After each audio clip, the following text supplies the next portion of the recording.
Welcome to The Explainer. Today, we're unpacking something that's deeply fascinating and, well, frankly, a little terrifying. We are setting the stage to analyze three specific historical events where totally ordinary routines, literally just regular people going about their regular days, somehow triggered catastrophic, lethal chain reactions. Okay, let's dive into this. What actually happens when just doing your job becomes a deadly trap? We all rely on a certain sense of predictability in our daily routines.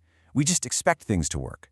But today, we're framing our whole analysis around this exact theme: how incredibly well-intentioned actions can harbor entirely unseen hazards. We are going to look at situations where one simple, mundane choice sets off an absolutely irreversible sequence of events. Here's our quick agenda for this explainer. We'll kick things off with the hazards hiding in plain sight. Then we'll look at a story about being trapped in a vault, followed by a skyscraper chopper crash and the case of the missing support beams. Finally, we'll tie it all together by looking at how these events created laws written in blood. Section 1. The hazards hiding in plain sight. The lethal anatomy of everyday routines. Section 2. Trapped in the vault. New York City, July 27th, 2000. I want you to picture this. Meet Esther Penn. She's a 35-year-old woman working for a really prestigious financial firm that manages investments for wealthy clients. On this specific day, she is just completely exhausted. She's working abnormally late, actually the absolute latest she had ever worked in her 2 years there, just trying to file some stock certificates and call it a night. Now, to really understand the setup here, you need to know what she walked into. Esther takes the elevator down to the basement level and walks through a massive 2-ton metal door. Because employees were constantly needing access to these files, this giant door was just always kept unlocked and swung wide open during business hours. And we aren't talking about like a small supply closet here. This was a massive walk-in vault filled with endless rows of filing cabinets. Just your standard, totally mundane basement storage room. So let's trace how this builds into a tragedy. Esther spends about 15 minutes all the way at the far end of the vault filing her documents. When she finally turns to leave, she discovers that massive metal door is closed and locked. She can't open it from the inside. She is understandably completely bewildered. She yells, she bangs on the door, but remember, she's deep in a basement. No one can hear her. Then she spots it, a fire alarm, right there on the wall. She feels this massive wave of temporary relief, thinking, okay, pulling this is going to summon building security and the fire department. She pulls it. The alarm blares out, but the door doesn't open. Minutes pass. Her panic comes rushing back, and eventually, tragically, she suffocates inside the vault before a hazmat team can even reach her. Now, what's really interesting and terrifying about this is the mechanical flaw at play. When Esther pulled that alarm, it didn't just call the fire department. It was tied directly into an outdated, completely unmarked suppression system designed specifically to protect all those paper documents from burning. See, a CO2 fire suppression system puts out fires by just flooding a room with carbon dioxide, effectively ripping all the oxygen out of the air, and carbon dioxide is completely odorless. Esther wasn't just hyperventilating from panic in there. The room she was locked in was literally being drained of breathable air. And this brings us to the absolutely devastating irony of this case. Esther's intended outcome was just to alert the fire department for an immediate rescue, but the actual outcome? Pulling that handle released carbon dioxide, sucking all the oxygen from the room, and causing fatal suffocation. The very action Esther took to save her own life is exactly the thing that killed her. Meanwhile, a fire lieutenant had actually arrived right outside the vault, but he smelled an artificial warning scent that gets added to the gas, realized a dangerous chemical was in play, and stopped building security from opening the door until a hazmat team arrived. And by the time they did, it was just too late.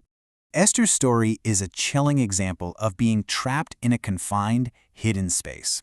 But I want to pose this question to you. What happens when the hazard isn't a hidden system locked in a basement, but a machine pushed to its absolute limits, right out in the open air? Section 3.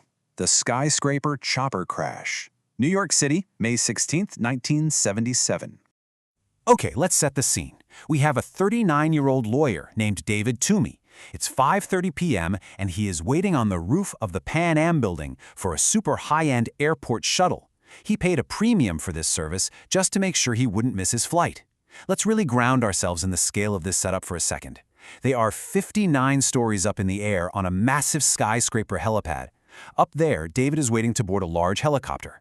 Way down below, a woman named Ann Barnett is standing on a packed, rush-hour street waiting for a Bronx-bound bus, just dealing with the daily slog of the city commute. You have two completely different ordinary routines separated by 59 stories of vertical space. Let's trace the cascading mechanical failure that happened next. First, right as David is waiting to board, this loud metallic groaning sound echoes out as a landing gear supporting strut just gives out. Second, the massive helicopter tips entirely over onto its side. Third, the whirring blades smash into the roof, snap off, and start spinning completely out of control, slicing right through the line of waiting passengers. And fourth, those massive blades and a shower of shattered glass rain down 59 stories onto the packed street below in a massive explosion of debris. The intention here was all about pure efficiency. This company wanted to get their wealthy customers to the airport as fast as humanly possible. So their intended outcome was to save time by leaving the helicopter engine running at full bore while the passengers boarded. But the actual outcome? That practice put severe mechanical strain on the machinery, causing that strut to fail and ultimately killing 5 people. 4 people on the roof, including David Toomey, lost their lives, and down on the street below, Ann Barnett was killed instantly by a falling helicopter blade. So we've looked at an outdated alarm system and an overstressed helicopter. But consider this. What if the fatal flaw isn't a piece of machinery at all, but the very building itself? How can a static structure become a deadly trap just through human interference? Section 4. The Missing Support Beams. Santa Rosa, California, March 26, 1940. We meet a 35-year-old seasonal farm worker named Millard Taylor. He gets caught in a freezing, heavy rainstorm. Seeking some shelter and looking to pass around a jug of wine, he and several other workers duck underneath a massive 200-foot-wide prune warehouse that's raised up on wooden posts. Now, to understand what went wrong, we really need to understand the mechanics of the structure, specifically sway braces. Think of sway braces as horizontal wooden structural supports used to stabilize a building and hold up the weight of the floor above. Well, later that day, a fruit company employee named Gordon Boyd heard a loud crack and a deep rumbling sound. He ran outside only to find the entire warehouse had collapsed. Boyd noticed something really strange, though. The nearby workers' encampment didn't have any fires burning. Why? Because those workers just struggling to survive the freezing cold harvest season had been going underneath the warehouse and stripping away those exact horizontal sway braces to use for firewood. So the crucial point here is this brutal, tragic irony. Their intended outcome was simply survival. They were just removing pieces of wood to fuel their fires and survive the freezing cold. But the actual outcome? They were fatally weakening a structure that was holding up hundreds of tons of prunes. When that massive rainstorm rolled in, the compromised structure just couldn't withstand the battering wind and the immense weight from above. It completely collapsed, crushing all 9 men hiding beneath it, including Millard. By just trying to keep warm, they accidentally destroyed the structural integrity of the very roof protecting them from the storm. Section 5. Laws Written in Blood. How Tragedies Shape Our Safety. You know, these aren't just isolated, unfortunate historical oddities. To synthesize everything we've unpacked today, the reason we are looking at these stories is because these bizarre, terrifying accidents are precisely why the modern world operates the way it does right now. The NYC vault tragedy back in 2000 led to a huge wrongful death lawsuit that finally held building owners and alarm companies accountable for outdated, unmarked suppression systems. Because of what happened to Esther, proper warning labels and distinct alarms are now totally mandatory. The 1977 Pan Am helicopter failure, that caused New York City to permanently ban commercial helicopter landings on all skyscrapers, a law that still stands to this day. And that Santa Rosa collapse in 1940 really highlighted the catastrophic, unseen dangers of structural tampering, which helped reinforce building codes across the board. The safety infrastructure that you and I rely on every single day is a direct result of these exact events. I want to highlight this really powerful quote directly from our source material. What happened to Ann and to David outside of the Pan Am building would go on to change travel in New York City forever. It's a heavy, somber reminder, isn't it?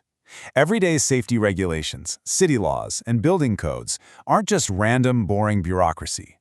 They are quite literally shaped by the unintended consequences of the past. So I want to leave you with this final question. The next time you see a seemingly overcautious safety rule or a strange warning label on a piece of equipment or some strict building code, ask yourself, whose tragedy was this written for? Because somewhere in history, an ordinary person just trying to go about their day and do their job unknowingly discovered the hidden hazard that created that rule. Thank you so much for joining me for this explainer. Keep your eyes open out there and never stop questioning the structures around you.